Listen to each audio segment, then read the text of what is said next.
My name is James Monroe Inglehart, and I play Bobby in Memphis. That's great. Well, the show was fantastic, and Thanks. you really are a standout. I mean, everyone in the show was wonderful, but you really stood out. Thank you. I'm having a good time. I'm glad that people are just enjoying me, being myself, or them allowing me to get away with what I get away with on stage. Yes. How so? What do you do? Well, I have a nice breakout moment in the second act, and they let me dance a little bit. So the fact that a guy my size gets to actually dance with the real dancers on Broadway is like a dream come true. I used to watch those guys when I was a kid and watch the dancers on Broadway and watch them on TV and in movies, and now I get to actually be on stage on Broadway at the Shubert Theater dancing with them. This is awesome. Well, was it more of an interest for you to be a singer or a dancer? More of a singer. Okay. More of a singer. My mom is a singer. She teaches high school music, and she sang in church till this day. That's probably where she is right now. So I was singing since I was 4, so I just assumed I was going to be a singer. My dad was an actor for a little while, so I assumed that trying to put those two things together. Dancing just came when I got into junior high school, and hip-hop came out. Because you're really a good dancer. Thank you. I mean, you're a fantastic singer. Thank you. But you do both equally well. So. I try. I just have fun. From when I was a kid doing hip-hop dancing, a lot of the stuff they kind of incorporated into the show, but in more of a 50s style. So it just kind of works out. That it kind of, I guess, the fates just kind of aligned to allow me to be able to do what I do in this particular show. Oh, that's great. Well, it's a good combination. Sergio knew I moved a little bit, but when he put together the moves he put together, I was like, okay, this is going to be fun. This is going to be a lot of fun. Right. He's a really good choreographer. He's an amazing choreographer, and what he's done with the dances, it's like they're not exactly 50s dances, but there's like an homage to what it was back then, using the skills of the dancers today, and the people just jump out of their seats and have so much fun. Actually, the actors, we sit backstage and we watch. Really? We watch the dancers, and we've seen it 50,000 times. We're just like, that's amazing, because a couple of our brothers are kind of short, but they leap like 6 feet in the air, and so we stand back there and watch them like almost every night. That's great. Thanks. So, do you have a favorite number in the show? Yeah, I have two favorite numbers. One of my favorite numbers I'm in. It's called "Change Don't Come Easy," where Mom, the mother of Huey Calhoun, actually sings to him about changing of the times. From thinking one thing about life, like about racism and religion and things like that, and also has to do with him changing his clothes. You'll see when you come see the show. And that is a fun scene because we're with Cass Morgan and my boys Derek Baskin and Jay Bernard Calloway. The brothers and I have been friends for a long, long time. And the fact that this is the first time we actually, all three of us, get to be on stage in one scene and actually get to work together. We're on stage together, but we're never doing the same thing. So we're together singing collectively with her. My second favorite scene is I Love Radio. It's this big, because it's a big Broadway dance number. Yeah. And it just works every single night. And those kids are out there twirling. And the audience, they can't help but get hype about it. Yeah. And it's fun. I mean, it's just a fun number. And Chad's singing his butt off, which, of course, he would. He sounds like Elton John.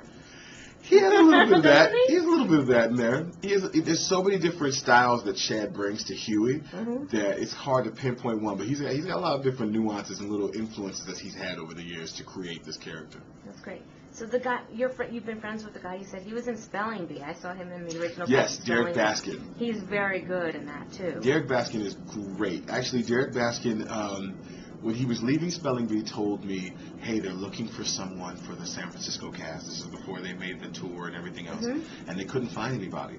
And so he told the producers and the writers about me. Oh. And so I became Mitch Mahoney in San Francisco. And then when he was leaving Broadway, I became his replacement. Oh. So literally, as Derek likes to say, the part stayed in the family. That's so great. He left and I came right in. Oh, that's fantastic. Yeah. So you've known him for years before. God, yeah. Oh, that's great. Yeah. Well, he has good taste in, helping someone who's talented. He's got a great heart, and he's been a dear, dear friend of mine for a long time. So I'm so glad we still kick it. Actually, before I actually had my place in New York, whenever I come out here, I would crash on Derek's couch. Oh, really? Yeah. That's great. He was so happy when I got my own place. He didn't know whether to. He was like, great, you don't have to live with me now. That's great. Well, and you were also, you started out like when you were very young in acting? I started singing when I was 4. I didn't start acting really until high school. Okay. I did my first musical. I did You're a Good Man, Charlie Brown. And I played Charlie Brown, which was a shock. That's wild. I went in auditioning for Snoopy and came out with Charlie Brown. And that's great. The rest is history. And then when I got to college, I didn't exactly know if I wanted to be an actor yet. So I spent my first year as a music major but I did Oklahoma Oh. for the summer theater. And I was like, I think I can do this. I really think I can do this. Mm-hmm. And I've been doing it ever since. That's great. So where did you go to school? I went to a school that is now called Cal State East Bay, but when I went there, the real name is Cal State University Hayward. And because it's in Hayward, California, I hate the name Cal State East Bay, but that's what they're called now. But Yeah. Cal State Hayward is where I graduated from, and I got my degree in acting in theater with an acting and directing option. Oh, that's great. Have you ever done any film, or would you like to? I've only done a little bit of film. I filmed the pilot of the brand new electric company that's on TV right now. Oh, really? And then I had a choice between doing that and Memphis, and because I was in Memphis for so long, I chose Memphis. But they called me back, and I ended up doing a music video for them called Silent E. If you go on YouTube, you can check it out. But it's it's been on the show the last 2 seasons. They play it. It's a little film clip teaching kids how to use the Silent E, kind of in an R&B, hip-hop-ish way. Really? So yeah, those are my first 2 forays into film. Oh, that's wonderful. Thanks. And you were in The Wiz at Encores? That was a dream come true. Yeah, being the lion? Yeah. The funny thing about that was I used to go, when I was in elementary school, my friends and I, some of my friends played basketball, some played football. Me and my friends played The Wiz, kid you not. I had a friend named Darnell who played the Tin Man, and I played the Lion, and my little friend Nikki played Dorothy. So I've been wanting to be the Lion since I was 10 years old. Aww. My mom made a little lion costume for me, and I sang at the church talent show, sang Me No Lion, and then to actually get to do it in New York, on the Encore stage with some really big people, Tashina Arnold, Don Lewis, the Tony Award-winning LaShans, and then Orlando Jones and Ashanti, and to get to be the Lion around those caliber of people, Fantastic. it was a dream come true. I mean, I literally pinched myself every single day backstage. I kept telling my wife, I'm like, I'm the Lion. I can't believe it. That's cute. Yeah, thanks. Yeah, I could see you in that role. I wish I had seen you in that role. It was wonderful. I hope the rumors are that it's true, that it might come to the Great White Way. That's what I'm hoping for. Again, because it was on Broadway like many years ago when I was a so kid. if I get to play the Lion on Broadway, I mean, it was great doing it over there off Broadway. It was fantastic. But if it makes it to Broadway, I don't know what I'll do with myself. Is that your dream role? I mean, you have a dream role right now on Broadway. Yeah, so. my dream was to create a role on Broadway, and the other dream was to actually be the Lion. So I actually got both dreams in one season. So now I got to think of something else. Did you ever like, is there another role that you've always wanted to play that you haven't played yet? There was one role I haven't played yet, and I let it go. I wanted to play Jimmy in Dreamgirls. But once I started doing Bobby, all the things I wanted to do as Jimmy, I kind of get to do. You know, I get a wonderful acting role. I get to dance. I get to sing.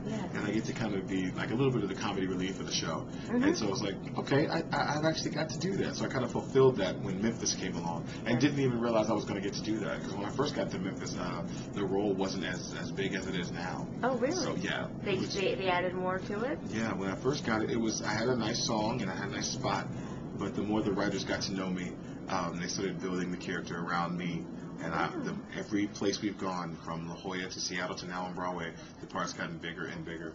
And it's to what it is right now. And I'm just so blessed to be able to play this part, you know, and have fun with it every night.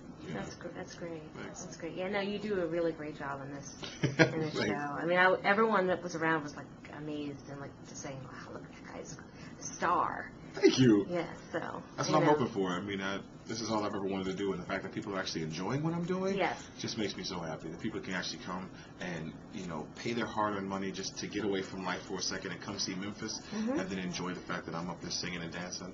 I do my best to give 100% every single night. Great. And you told me about this thing with Lin-Manuel Miranda. Yeah. And Thomas Kail? Yes, Tommy Kail. Yeah. Tommy Kail and Lin, Tommy Kail's a director, and Lin is a part of a group called Freestyle Love Supreme, which is an improv hip-hop group. Chris Jackson, who plays Benny in the Heights, is also a part of it. If your kids watch The Electric Company, the beatboxer Shockwave is our beatboxer. The guy, Bill Sherman, who won the Tony for orchestrations for In the Heights, is one of our keyboardists. Basically what we do is we have a beatboxer, a keyboardist, 2 MCs, and a singer. And you throw words to us, and we create an entire show with music based on the words that you throw. We play games, and we come up with improv situations, but it's all done with hip-hop. So we're actually rapping and singing and making up the songs and making up the raps on the spot right then and there. Oh, that sounds great. We usually do it the first Monday of every month. Okay. And it's at Comics on 14th and 9th.